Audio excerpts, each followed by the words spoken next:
shkurt për të thënë ato gjëra që me sa duket si thot askush këtu, sepse zoti ministër foli për seriozitetin me cilin e marrin procesin, po për mendimin tim nuk ka gjë më qesharake se sa 2 orë e 20 minuta ku 140 burra dhe gra përfaqësues popullit shqiptar zihen për Endri Shabanin. Nuk ka gjë më qesharake se kjo, për një njeri që deri pak muaj më parë binte gjoksit si tribuni i partive të reja, i cili po luftonte kundër sistemit kalbur të vjetër politikës që ka korruptuar dhe vjedhur vendin për vite e vite me radhë, dhe që me sa duket, sot nga kjo sallë do dalim duke me avokat populli Endri Shabanin, me firmat e PD-s dhe me votat e PS-s. Dhe pyetja ime është, o zotri të PD-s, në qoftë se e quani Lebur të Surreli, pse ja hodhë firmat më dha? Pse 35 nga ju votuan që kandidat ishte Endri Shabani? Ndërkohë, pyetja për deputetët e PS-s është, si e ëmbëlsuat Endri Shabanin? Ose më mirë akoma, si ju ëmbëlsoi ai juve që do ta zgjidhni avokat të popullit dhe Endri Shabanin? Kjo situatë është tragjike, por as pak serioze. Faleminderit. Faleminderit. Zoti Luan Baçi. O zoti kryetar.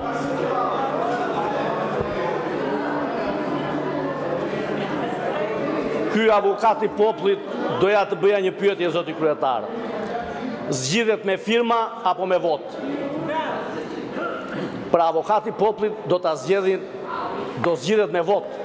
Do votojnë deputetët. Ju na thoni që avokati i popullit është i opozitës.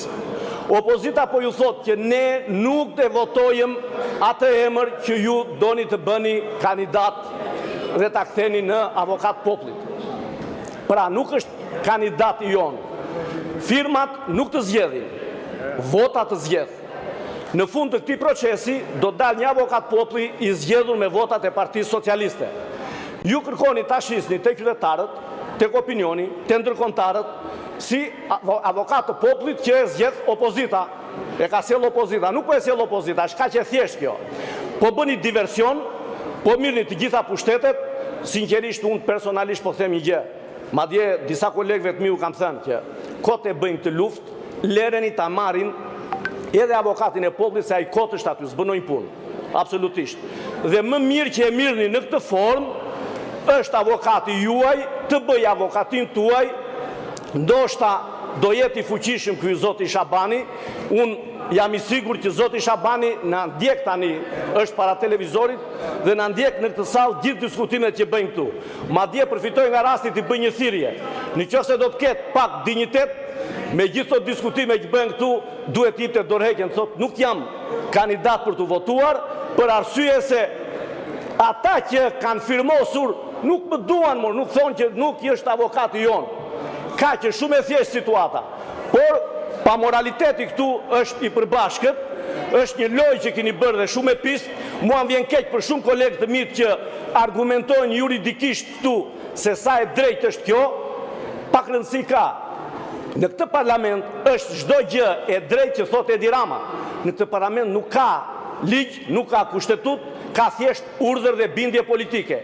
E keni vendosur për ta zgjedhur, gjetët një problem të vogël tek firmat aty dhe ju e keni firmosur, thoni, kemi firmosur për dalë në komision të Ulciu dhe të shpalosi oratorinë e tij dhe përgatitjen e tij, dhe jo për të zgjedhur avokat i popullit, se avokat nuk e votojnë, po ju themi edhe një herë, mos votimi nuk e bën avokat. T'ju rroj, ta gëzoni, zgjidheni. Faleminderit.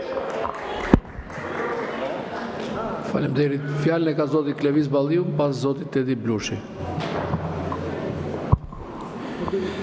Faleminderit kryetar. Tani unë po i përmbahem vetëm pjesës procedurës që keni me rakju. Neni 72. Tërheqja e nismës. Nismëtari i projekt ligjit ose i projekt vendimit mund ta tërheq projektin e tij deri në çastin kur ai nuk është votuar në parim në seancë plenare. Tani, rendi ditës që keni vendosur ju zotri, këtu thot projekt vendim për zgjedhja e avokatit popullit. Mund ta kuptojmë ku është problemi? Opozita është tërhequr nga ky projekt vendim. Neni 72 ju a tregon. Pse po e vazhdoni këtë? Tregonit sinqert, duam ta marrim edhe këtë, merreni. Çu keni marrë presidentin, atë biçim presidenti që kemi ne? Siç keni marrë atë pranvera Strakoshën e nënën e Ortakut Olcit, merreni. Po nëse do i përshtatemi ligjit, nëse do ndjekim ligjin dhe rregulloren, është kjo. Ose na jepni librin tjetër që keni ju. Po Neni 72 thot këtë, dhe ju e keni shkruar në këtë seancë projekt vendim. E keni shkruar ju, jo ne. Kryetari Kuvendit jeni ju, jo ne. Qeverinë e keni ju, jo ne. Dhe ju e keni shkruar projekt vendim. Atëherë, pse nuk po i përmbaheni kësaj rregullore dhe këtij ligji? Që ne të vazhdojmë përpara dhe të merremi me çështje të rëndësishme, o ju mund sillni dhe Suel Çelën, bëheni avokat popullit. O nda shtroplinet e xhabaftët. Merreni, sillni, votojni. Sa ata u dalin zot ju. Ju ata keni. Po nëse do flasim pastaj për ligj, nëse do flasim për moral, nëse do flasim për rregullore, ato janë këtu. Këtë keni sjellur ju. Edhe e keni ndryshuar vetë këtë rregullore, gjitha e keni bërë vetë, mos zotëri. Ne po i përmbahemi çka keni shkruar ju, jo çka kemi shkruar ne. Tani nëse ju doni ta vazhdoni këtë lojë, minimalja që po kërkojmë, vini sinqert, votat i kemi, do zgjedhim atë që duam ne. Po jo të dilni atje të thoni, do ta zgjidhni ju, po do ta vendosim ne. Nëse ju të paktën për moral, minimalja e minimales, është jeni të sinqert atje. Ose na thoni, ne kemi thonë mirupafshim dhe moralit, dhe rregullores, dhe ligjit, dhe hajta zgjidhim punën ndryshe këtu në këtë parlament. Se për sa kohë nuk dëgjohet më as ligj as rregullore, po s'mbetet më vend për diskutime këtu. Nenin 72, projekt vendim e keni shkruar ju këtu tek pika juaj. E keni shkruar ju, jo ne. Kjo është e juaja. Projekt vendim për zgjedhje.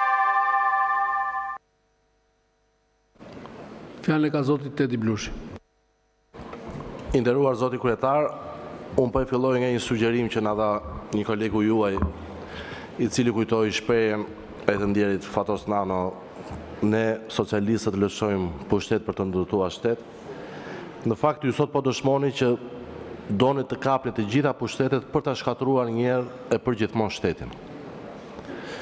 Është e drejta juaj të vazhdoni në këtë agjendë, por me që jemi tek aspekti procedurial, dua t'ju kujtoj se kandidat për avokat të popullit nuk të bën shpreha e vullnetit të kandidatit, por të bën firma e deputetit.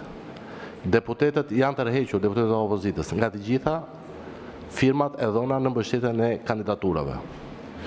Ju doni të avanconi me një kandidat që në vlerësimin tim është një shëmti politike, shumë mirë që doni të vazhdoni me këtë kandidat, sepse po tregoni të gjithë shqiptarëve se jeni të vendosur për të vazhduar thellimin e agjendës së George Sorosit në Shqipëri. Keni gjetur kandidatin e dur, një shëmti politike që ju përfaqëson sot më së miri.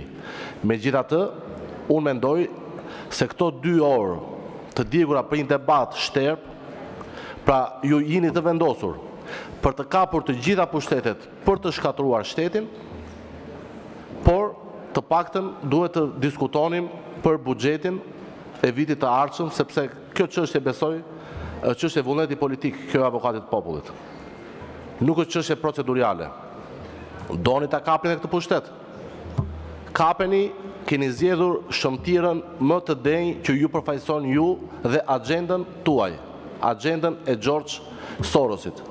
Këtë thoni shqiptarëve sot, ta gëzoni kandidatin nëse doni të vazhdoni me këtë agjendë, por mos u përpiqni të justifikoni me pretendimin se këtë kandidat e ka zgjedhur opozita. Opozita qartësisht po sqaron se nuk mbështet asnjë kandidat nga këta të cilët ju në mënyrë antikushtetuese, sepse rregulloria buron nga kushtetuta, i keni kaluar sot për miratim në seancë. Është në turpin tuaj, vijoni agjendën e ligjit me 77 vota, antifamilje, po zgjidhni dhe njeriu e dur që përfaqëson agjendën tuaj, vazhdoni, jeni në rrugën e dur të shkatrimit të shtetit.